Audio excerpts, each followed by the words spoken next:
let us understand, North Vietnam cannot defeat or humiliate the United States. Only Americans can do that. Hello, everybody. Welcome to episode 22 of the Moral Minority Podcast. As always, I'm your not-so-humble correspondent, Marcel, and this is my person who's also a host, Dan. Dan, say hi, Dan. Hi, Marcel. That's right. Now, Dan, do you know what we're going to talk about? I sent you the show notes. Yeah, we're going to talk about the show notes. I'm excited about them. I actually don't care. I was going to say I do want to talk about the show notes and see if we could freewheel on that one for a second. Actually, it's been about, we haven't recorded an episode since last year. As always, things keep passing in and out of the cycle. Although we also kind of haven't recorded an episode since last year. It's funny, we do these episodes and then I go, God, that was great. We'll get right back on it in 2 weeks. And then all of a sudden I go, we'll sit down and record an episode. I'm like, let me look up the last one. Holy fuck, it was 6 months ago. We had a good run before. We had 3 in 6 weeks. Yeah. It's a good way to see what got memory hold, is what I look at and say, oh, wow, this was in the news for a while. And then, nope, not anymore.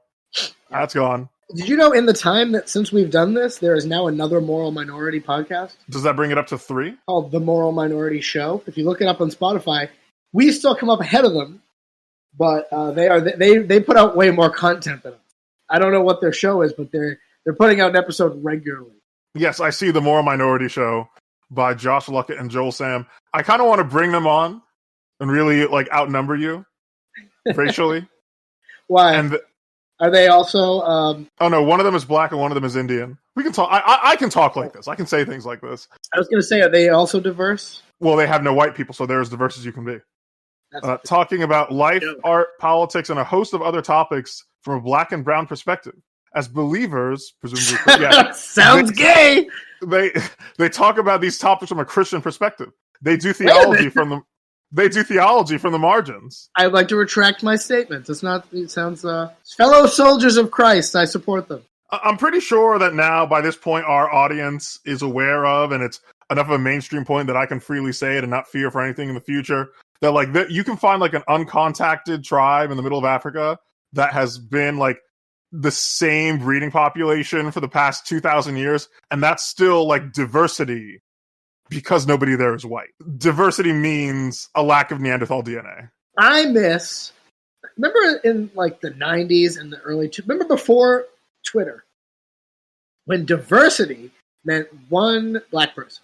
That's what diversity meant. You had a TV show and you said, we have to make it diverse. And then you said, what if we put in one black person?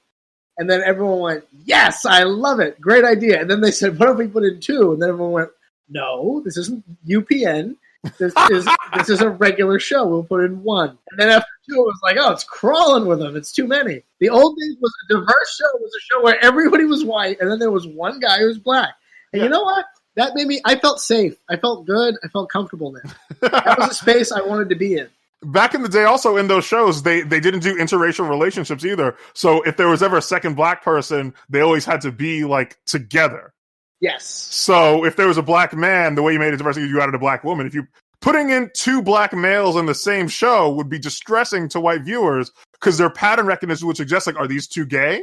Are they going to get together? I don't understand. Yeah, Who is the romance option for these 2 black gentlemen? Are they going to date white women? 2 black men dating that can't be. That's not possible. And then you'll remember we transitioned. There was a period where, in the transition to now, where it's just all. There's no word I could put at the end of that sentence. It doesn't make me sound bad. It's all wonderful now. Where every black man had to be dating.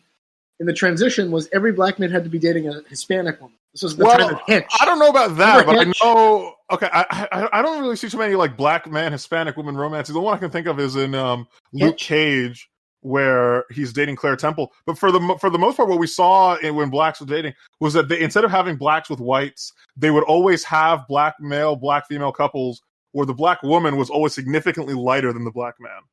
I think the only show that broke that rule... that's like a Disney cartoon thing where they have the girl dog and the boy dog. And yes, except for black people, apparently. Dark skin was itself a masculine cue, which says distressing things about black women. Yeah, I think the Cosby Show was the only show that didn't have that rule. Oh, and the first season of The Fresh Prince of Bel-Air. Oh yeah, you're right. Yeah, because Aunt Viv switched actors, but the first Aunt Viv actress was pretty darker than me even. True. The And original then real Aunt Viv was pretty dark.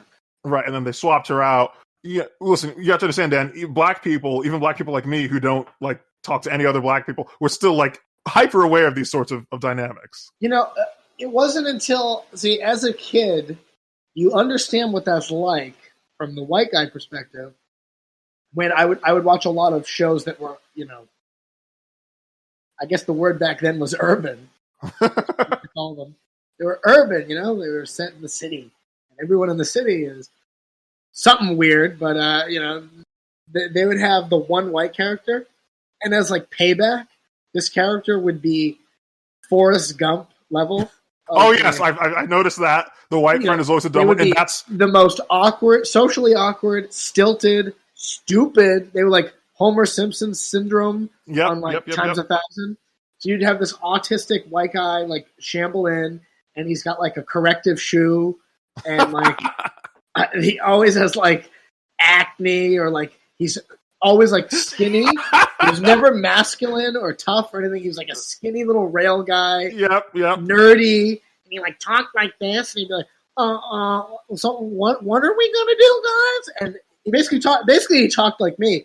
Then they would all just clown him, and then like he would just say dumb things. He would be there as like it was, and you go, oh, this is horrible. This is, and not because I go, oh, I identify with this white guy, but it makes you able to see like, oh, this is what it would be. This is what it's like when on the white show they have the black character.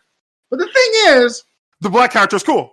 The black character on the white shows was the best one. He was super cool and awesome. He did not fucking come in like Amos and Andy, like fucking talking in some jive that I won't even do here because it would get me destroyed. You can't have a show. You can't have a white show. It would be like if you were watching Growing Pains and Kirk Cameron had a black friend come in and it was Urkel.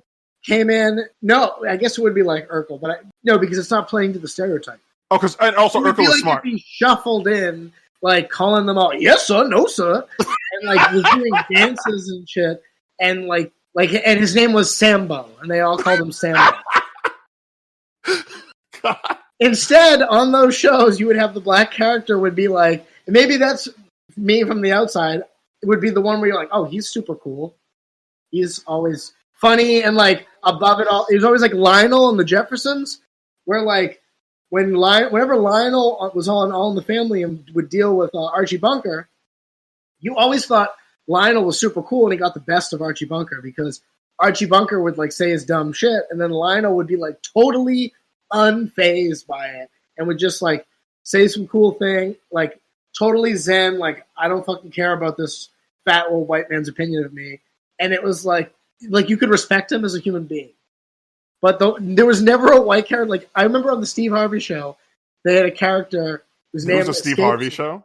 It was a great show. Yes. Okay.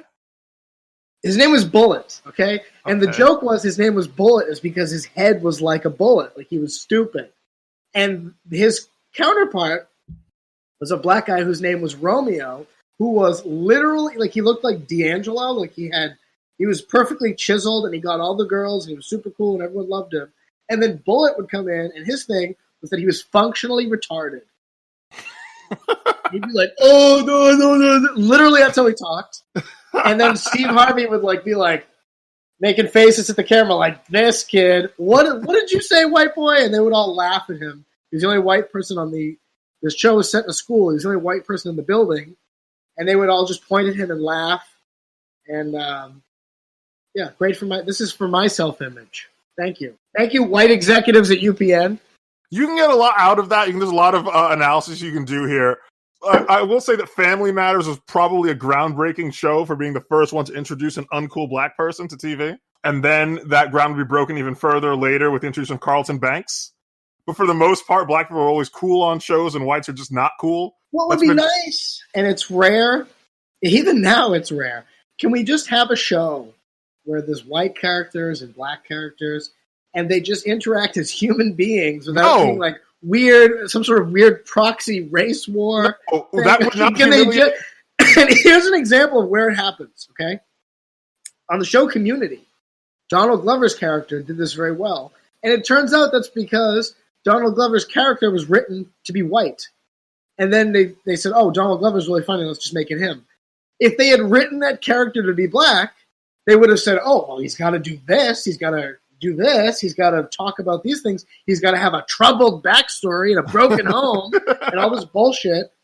Or he's got to be like, you know, this other stereotype of like the cool guy. Instead, they just wrote a real character, and then they had a black guy play him. But when they write black characters, they're not writing real characters. And then they do the inverse of that on UPN. Dan, what you're asking for is a TV show that is not a psychic assault on the whites watching it. You're asking, like, can we get a TV show that is not a built-in humiliation ritual? That does not do psychic damage to some point. That tells us and our kids that, like, blacks are cool and whites are not cool. Like, that's what you're asking for, and you're never... No, it's not allowed, and you'll never get it. Don't even bother. It's never gonna... the only question is, like, how much cooler is the black guy gonna be than the white guys? And if it's an all-black show... It's to reinforce the cultural pathology of the need for the stamp of black approval. Like, that is what, like, things in America aren't good if blacks don't like them, because if whites like it, it's not cool. Yes. Right? You need at least one token black guy to sign off, which is why, and I'm happy to be that token black guy for, like, you know, a very extreme right-wing libertarian viewpoint. Even the most, like, right-wing guy would struggle to say, like, you know, hey, are there any black people who like your point of view? And, like, to say no and I don't care, that's such a programmed no thing that you feel dirty. You feel dirtier than if you say, like, that there are no Hispanics in your organization, right? If somebody says, hey, are there any Hispanics in your club? And you're like, no, right? It's like, hey, are there any blacks in your club? And you still look at the answer is no. It's like, oh, are we not cool? Is there not a... Can we get, you know, can we get a Negro to magically, like, sanctify our space? It's like having a newlywed couple in a house that a priest hasn't been to, right? Has a priest been here to bless this marriage? No, it's like you eloped. You politically you got married in Vegas. Okay, Dan, what was your thing you want to talk about? So the story, it's not funny, it's too dark, but three of my friends, who humble brag, two of them are black, one of them's half black, so you know I'm cool because they're friends with me. And they're playing football in a park, like people, I guess, do. I don't know. And they're playing, and I guess a high schooler is kind of like joining them, like just playing catch with the football, which I think is personally weird, but I guess this is a thing that sportsmen do. Oh, would you like to... I'm throwing a football. Would you like to throw it with us? So he's joining them, and they're, like, kind of running routes, you know? So, like, one of them's throwing the football, the other one's running routes to catch it, whatever. And they comment on this high schooler, who is a white boy, about... and I say boy because he's in high school. Thinks he's white. And your friends are, like, 23 or so? I don't know, 25? Yeah. Okay. And... they comment basically like encouraging, you know, the way you would with a younger person, like, hey, you're really fast, you're good, whatever, you know, that kind of generic thing. And the kid, I guess, I don't know why I do know why.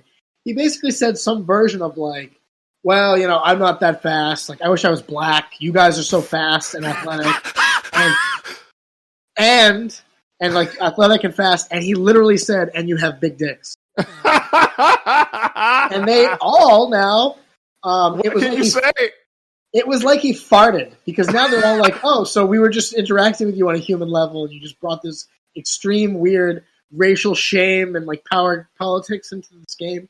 And it just, not as a white man, but just as a human being.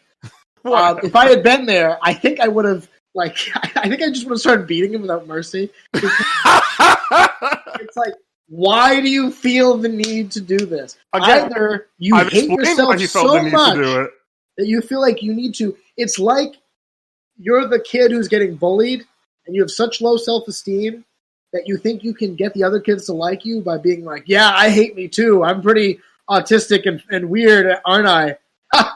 Who likes that kid? No